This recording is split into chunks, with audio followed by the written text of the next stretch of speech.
Leaders A30 back. Another how to play. Today we're looking at the game Skull Queen by Stefan Dora and Smith Spieler. Just came out recently. And I got it from Philibert, uh, Philibert's website in France.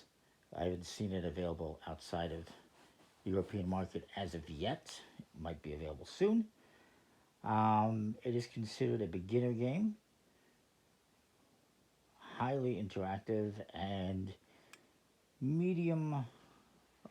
It's medium luck strategy on a little scale. It's 2 to 6 players, ages 8 and up, 30 minutes. Kind of cool that they have that scale. Tells you if it's difficult or not, and the interaction and the character. Is it strategy or luck? This one's kind of in the middle, and it's a game. That's a trick-taking game where you are the captain of a pirate ship preparing for a raid. But you have to keep a good eye on your crew as you do that, because you want your attack to be a success, as it says. You want your crew to be perfectly positioned when the time comes. And, yeah, it's pretty cool. So in this game, you got the rules, which is a big flip-out sheet. You got these planks. Each player is going to get a plank. One side goes one freight this way. The other side goes the other way. So you can kind of choose which side you want to use depending on the hand that you have. If you have a really good hand, you might want to use one side. If you have a poor hand, you might want to use the other side. You also get these pirate pawns. Each player is going to get one in each color. They've got little pirate hats on them. And these represent the suit colors that you're going to be using in the game. And so we got up to 6 players, so we got some extras off to the side. And then you have your deck of cards. So you get 24 pirate pawns, 6 in each of the 4 colors, 6 planks. They're just cardboard. Should have been wooden, missed opportunity, right? But it's fine.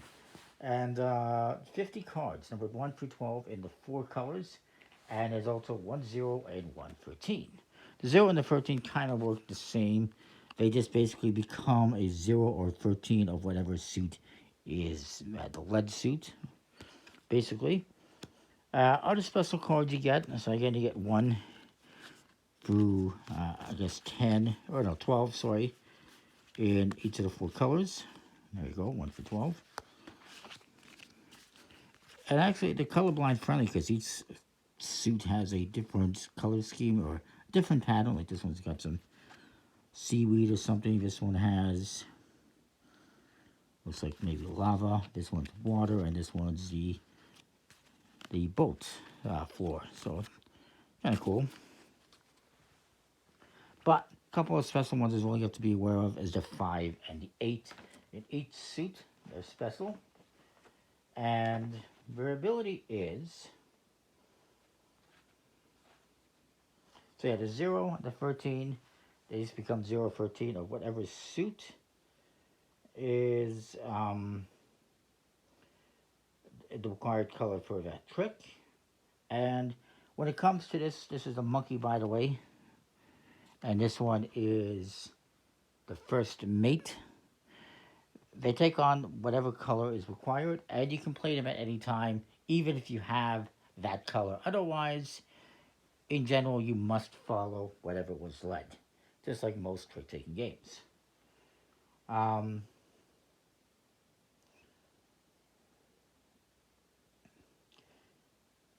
If you were to lead with the 0 to 13, then the next card played will determine the led suit, as you might expect. There is a special variant for 2 players as well, which we won't get into. Of course, the monkey will always be the lowest card. The first mate will always be the highest card. But then you also have the 5, which is the quick snack, and the 8, which is the I ma'am. And by the way, just because it's called Skull Queen does not mean it has anything to do with Skull King. It's just kind of they named it that, obviously, to kind of maybe get some success off the back of Skull King, which is a very popular trick-taking game. I do have a How to Play on my channel. This is nothing like that game, aside from the fact that it's a trick-taking game. It has nothing to do with that game. It's just a very similar, coincidental name. Obviously, they named that intentionally, but it plays quite differently. So,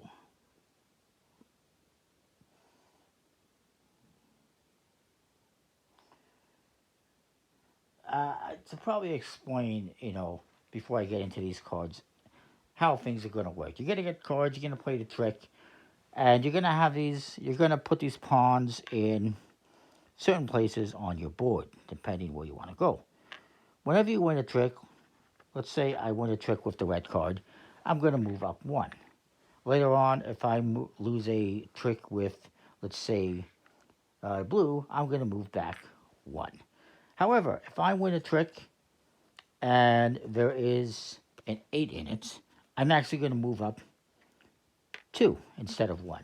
Likewise, if I lose a trick and there's a 5 in it, I'm going to move back 2. And this is, it has some importance because wherever you end up on at the end of a round is how many points you're going to score.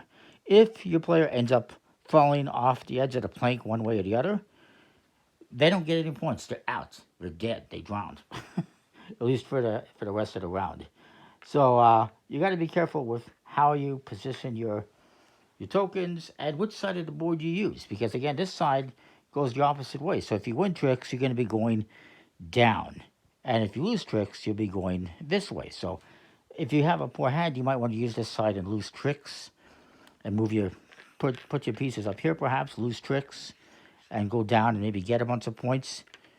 But again, be cognizant of the fact that if you win tricks, you're going to go this way, and you're going to get less points or go off the board. And then the other one, again, maybe start low, and the more tricks you win, the more points you get, and hopefully you don't lose too many. It really depends on the cards you're dealt. And you're not going to be dealt every card either. There's going to be some that won't be a part of your hands, at least for like 3 or 4 players. But that's the way those ones work.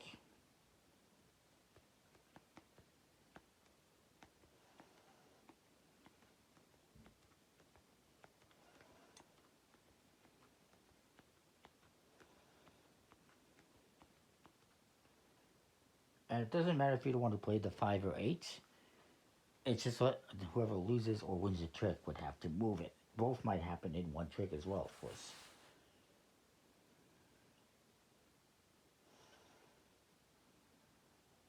But it has to be the same color. So if we play a trick and one person plays red and then I play this blue, this doesn't count because it's not the suit that was led. So it has to be of the suit that was led. So I'll just mix these in here.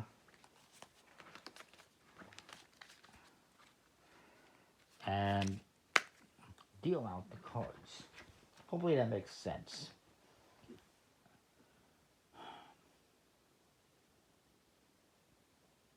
So if you're holding a stack of cards, shuffle them and deal them out. This is how you determine the start player. You pass the cards around until somebody catches them, and you're the start player. You just randomly choose whoever you want to be the start player as far as I know.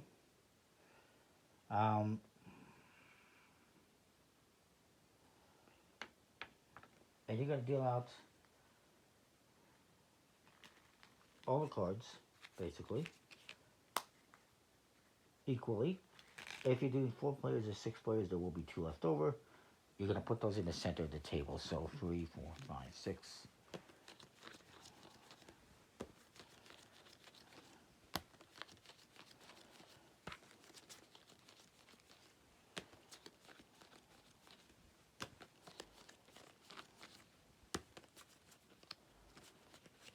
And we'll put these 2 face up in the middle table.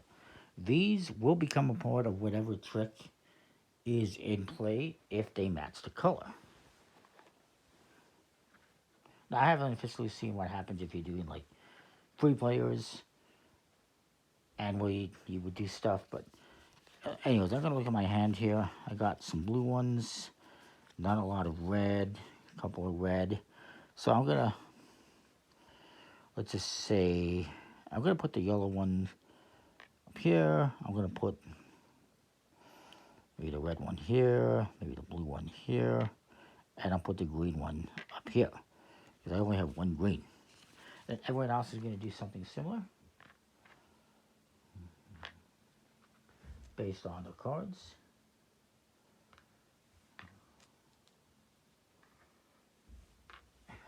And maybe this guy does this way, because why not? He has a poor hand, apparently. He's going to try to go reverse. We'll see how that works. And so the start player is going to go, my leading a card. Let's say I'm the start player and I lead blue. If you have to follow. This guy's going to play this 5. He's not going to win the trick. This guy's going to play the 11. And then this guy's going to play, well, he's going to play the 13. And remember, this becomes, he could play the blue 1. He doesn't want to. Or maybe he doesn't want to, because if he loses this trick, that player's gone. So he's happy to win this trick. Move the player up 1. Whoever played the lowest one has to move back 1, but since they played the 5, since the 5 is in the trick, lowest has to move back 2. And we have to take into consideration as well that there's a 6. The 6 is not going to factor in because it's not the highest or the lowest. If it was the lowest, then let's just say, okay, let's just switch this around. If this 5 was here and is the lowest card of the blue suit, then nobody would move back. If it's the other way around and this was the highest card, let's say this guy did not play that one, maybe they played the 1. If this one was here and it was the highest one of the suit that was led, then nobody would move forward. So you have to keep that in mind. If the lowest card is here or the highest card is here, nobody's going to move forward or backward. In this case, this person would move backward because they had the lowest card. Nobody moves forward. If it's the other way around, the way we had it, if it is like this, then it would be this guy would move forward since he played the highest card. Nobody would move backward since the lowest card is in the middle. So just a thing to keep in mind. But in this case, since it wasn't the lowest card or the highest card, it doesn't matter. And as far as I know,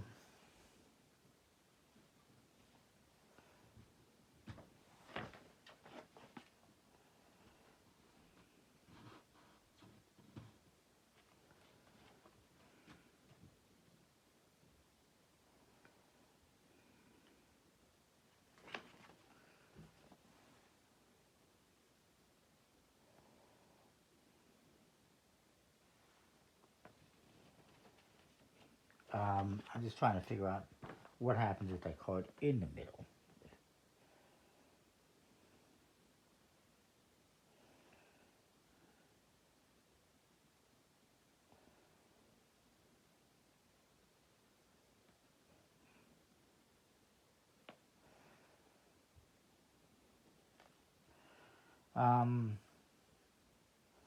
Doesn't really say, but it does say any single card stay in the middle. But since there's a part of the trick, I'm going to say that it gets removed, and then another one would get led.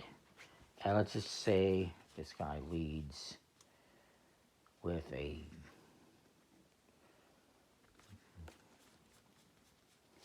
green 2, and then I play, green 3. Let's just say I don't have a green, and I just play a 1 in yellow. Let's just say I don't have a green, and this next player is going to go. They play this 11 green. They're going to win the trick, they think. And then this guy goes and he plays, maybe he plays this 5. You might want to not do that because that means this guy's going to move back 2 and get more points. But, well, maybe he's going to do it anyways. So then again, highest card is this 11. So this guy's going to move up 1. Lowest card is the 2, but because this 5 was played, he's going to move back 2. Oh, he's got all in the same row. And then this card, since it's offsuit, it's going to go into the middle of the table. because it's not a part of the suit that was led. So whenever you get a card that's off suit, it's going to go into the middle table, and it could affect the later trick. So later on, if the yellow gets played, the lowest yellow card is here, so nobody's going to move backwards. So you have to keep that in mind. So it's a pretty interesting trick-taking game. I do think it's pretty cool. The cards are decent quality with a linen finish. Black borders, not my favorite thing, but it's fine. The planks are fine for what they are. These are nice little wooden tokens. Uh, and yeah, it's a cool little game. So that is Skull Queen. Hopefully that makes sense. Pretty basic trick-taking game. Must follow. Highest card wins. Will move up. Lowest card moves back. The 5 into 2 could cause you to move forward or backward twice. The 0 to 13 become the lowest or highest of the suit that's led. It can be played at any time. And anything that's off suit kind of goes into the middle of the table and can become a factor later on. You only have these cards, really. I don't know if you have these cards, any cards in the middle of the table, if you're doing 3 players or 5 players, because there's no extras. I guess if you play off suit, you would put one in the middle, and they can play a role later on. I didn't see that specified, though. Or I misunderstood. But anyways.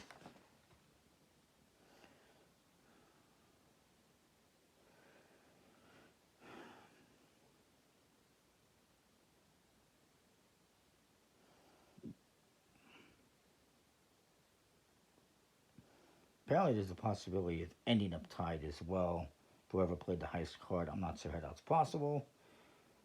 Um, so, yeah. At the end of the round, you're going to score points for your pirates end up. For instance, if I ended up like this, I'd get 8, 13, 16, 18 points, I believe that is. Yep, that makes sense. And everyone else is going to get whatever they landed on. This guy would have 20. This guy has 11. This guy has 13. And then you do another round. You're going to do 1 round per player. So for 4 players, you do 4 rounds. If you're doing 3 players, you do 3 rounds, etc., etc. Again, there's separate rules for 2 players, which we won't get into. However, I will say the setup is the same as 3 players, but you're going to have like a ghost stack of cards, and obviously you're going to play, I guess, 3 rounds. So yeah, it's kind of interesting. That is that. Comment, like, subscribe. Let me know what you think. And hopefully that makes sense. We'll see you next time. Thanks for watching. Arr.